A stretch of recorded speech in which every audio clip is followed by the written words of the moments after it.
Olá, no programa de hoje, Nervos à Solta, a gente vai falar do caso de violência que aconteceu na cidade de Mossoró, quando 3 adolescentes, no qual um menor de idade e 2 já com mais de 18 anos, agrediram brutalmente uma criança que estava vendendo paçoquinha no sinal. Agrediram como? Eles pegaram e tentaram roubar as paçocas das crianças. Fora isso, eles ainda cometeram aí a infração ou crime de injúria racial, porque em relação à cor do menino, como vocês podem ver, aí quem está nos assistindo, o vídeo desse episódio. Quanto é essa bicha? É R$1. Vamos gravar aqui ele comprando. Ah, nego santo! Ele segurou. E aí, um que estava dirigindo era menor de idade. Ou seja, a gente está falando de outro tipo de infração. Porém, tem uma coisa muito especial nesse caso. É que o menino tinha contato com esses jovens. Esses jovens já levaram a restaurantes. Esses jovens já tinham andado de carro com eles. Mas isso não dá carta branca para se agredir ninguém. Mas já está sendo usado. Ah, mas tem essa intimidade. Mas essa intimidade não dá carta branca a você pegar e fazer outra coisa. Mas dentro disso tudo tem uma acusação pior ainda. Que esses jovens colocaram essa criança uma vez dentro do porta-mala do carro, andaram pela cidade e jogaram ele num lugar a ermo, onde ele não sabia onde estava. E aí eu estou falando aqui com o médico Ricardo Negreiros para a gente tratar desse assunto, não na questão criminal, não na questão de repúdio social, mas na questão de psicológica,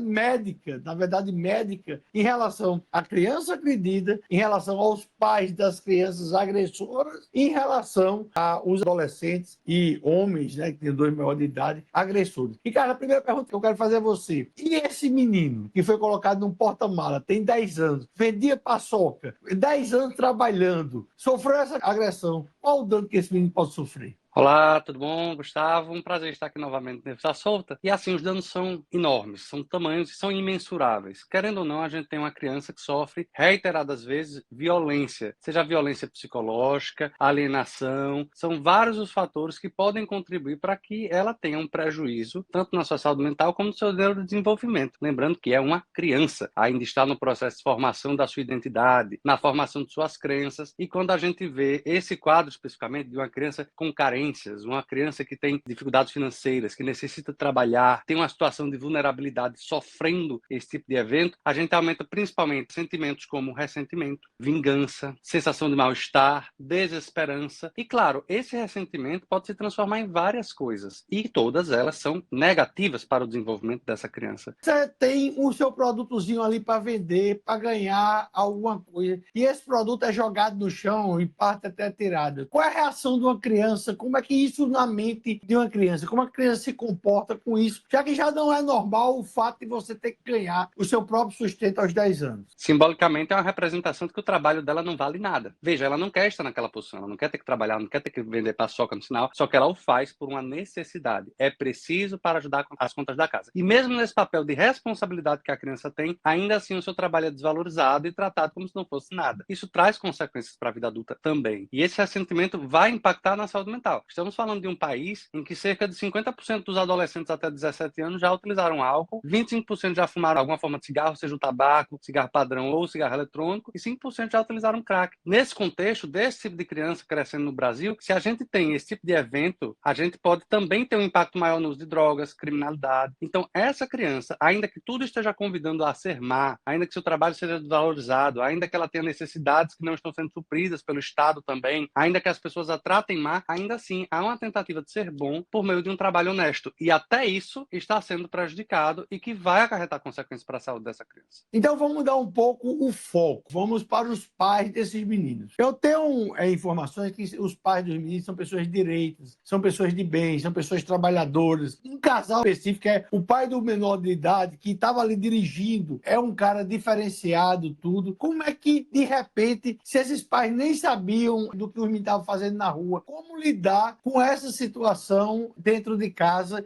e dessa repulsa social? Porque isso é um negócio que está ganhando o Brasil todo. Um problema que muitos pais se perguntam quando seus filhos fazem alguma besteira é se perguntar também, nossa, onde foi que eu errei? Né? O que foi que eu fiz? Onde foi minha falha? E veja, às vezes não é culpa dos pais, tá? Muitas vezes vezes, o adolescente ele é uma pessoa, ele já tem vontades, ele já tem responsabilidade por muitos dos atos. Claro que a criação tem um impacto, os atos têm um impacto, as pessoas que eles convivem têm impacto também, mas nem sempre vai ser uma culpa direta dos pais. Os pais eles têm deveres bem claros, eles têm que punir, eles têm que fazer um controle social, moral, só que muitas vezes a criança age por vontade própria. Veja, nós somos seres humanos, nós temos vontades também. Essa vontade pode ser, inclusive, para o mal ou coisas incorretas. Os pais, eles vão ter que lidar com uma pressão social gigante, eles vão ter que lidar com a questão de casa também, porque o ambiente em casa vai ficar muito difícil depois disso tudo. Só que uma coisa que é necessária é que se mantenha a firmeza, a compreensão do que aconteceu e a partir daí tente-se buscar alternativas, a psicoterapia, acompanhamento médico, acompanhamento escolar com psicopedagogo, porque não é de hoje que essas crianças adotaram esse comportamento. Isso são comportamentos que vêm sendo construídos e que culminaram no vídeo que a gente viu essa semana. Até o fato de dirigir antes de poder, mas eu quero saber, o castigo adianta? Fora o castigo social,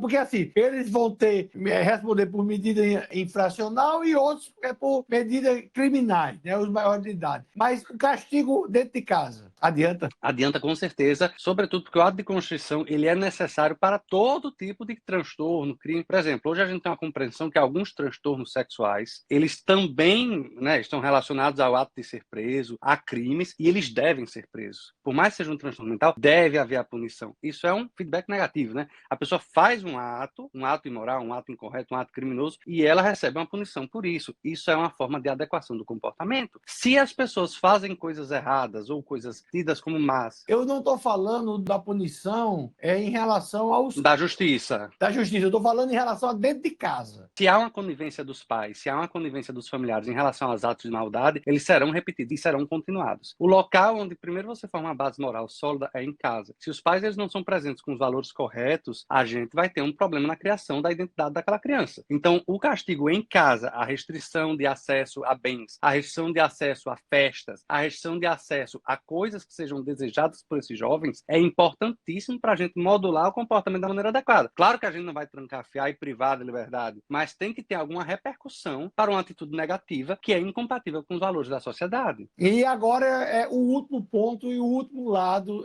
dessa história. Os próprios adolescentes, ou seja, o menor de idade, 17 anos, e os outros dois maiores. Como eles vão enfrentar essa situação? O que é que eles têm que fazer? Porque já tem o repúdio social, já vai ter aí o Ministério Público no encalço deles, mas como é que eles em si, depois de tudo isso, como carregar? Porque também tem, às vezes, tem um fardo que é muito pesado. E eles estão carregando um fardo pesado. E é importante que carreguem.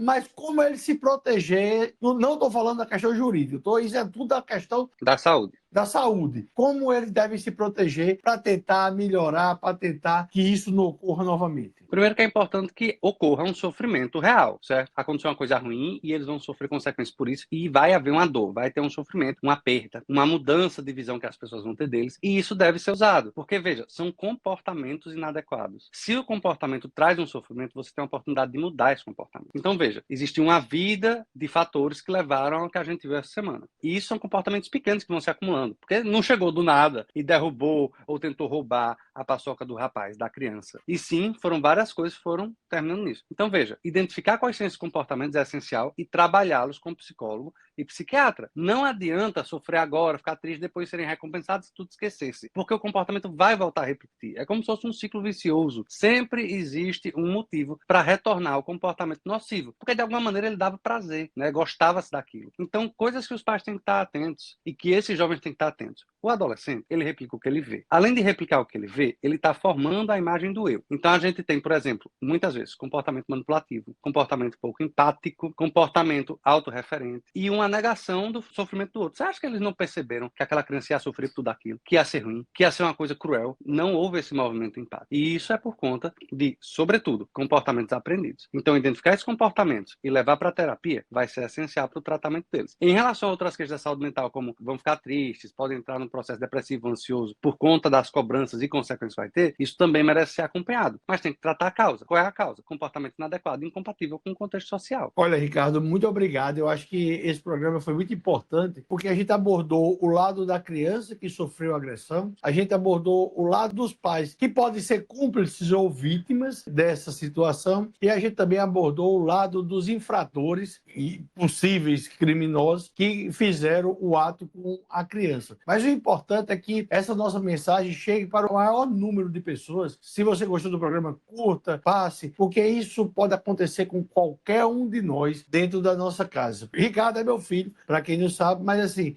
eu não posso, por mais que oriente, ele tem a vida própria dele. E tem uma filha também adolescente de 13 anos, que ela também tem a vida própria dela. Mas a gente tenta, de alguma forma, educar. Até porque, se o adolescente quiser fazer algo e ele não tiver confiança nos pais, porque os pais passam por cima deles como tratores, eles vão fazer ainda assim. Só que no lugar de fazer na sua frente, farão por trás. E os pais não saberão e não poderão agir sobre aquilo. Então, é importante ter uma relação transparente com os filhos para que eles não façam as coisas pelas suas costas e você seja o último a saber. Esses pais, por exemplo, não os conheço, podem ser ótimos pais e não sabiam que os filhos se envolviam nesse tipo de atividade. Então, assim, o peso dos pais, ele só pode ser avaliado a partir do momento que a gente vê o vínculo deles com a criança. E é por isso que é importante ser muito transparente essa relação. Ricardo, muito obrigado e até o próximo aí, o Nervos à Solta, que tem sido um sucesso total. Muito obrigado. É verdade. Obrigado também nosso ouvinte. Por favor, curta, siga, compartilhe, ative o sininho de notificações e fique sempre ligado nos nossos programas semanais. E ainda tem o portal que vai ser lançado aí na primeira quinzena de junho. A gente está fazendo um portal aí, Nervos à Solta, com vários colunistas, com vários médicos, fisioterapeutas, personagens, nutricionistas, psicólogos, portal da saúde, que você de todo o Brasil vai... Tem até veterinário, enfermeira, vai ter Pois tudo. Não, vai ter advogado. Advogado. Advogado que trata de direito em relação à saúde pública e privada também. Então vai ser um negócio muito amplo e vasto. Muito obrigado, Ricardo. Obrigado, até mais.